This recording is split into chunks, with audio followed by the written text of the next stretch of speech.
ers fi fod yn Groton Bach, o'n i wastad moyn agor meithrinfa. A o'n i wedi edrych ar sawl wahanol lleoliad yn yr ardal.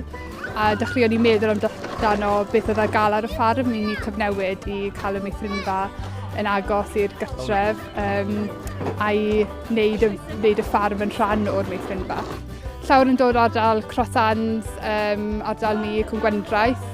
Rhai'n dod o Llandeilo, un teulu o Ammanford gyda ni, ond mae llawer yn dod ato ni achos elfen ffarm de a bod nhw'n moyn plant nhw fod tu allan.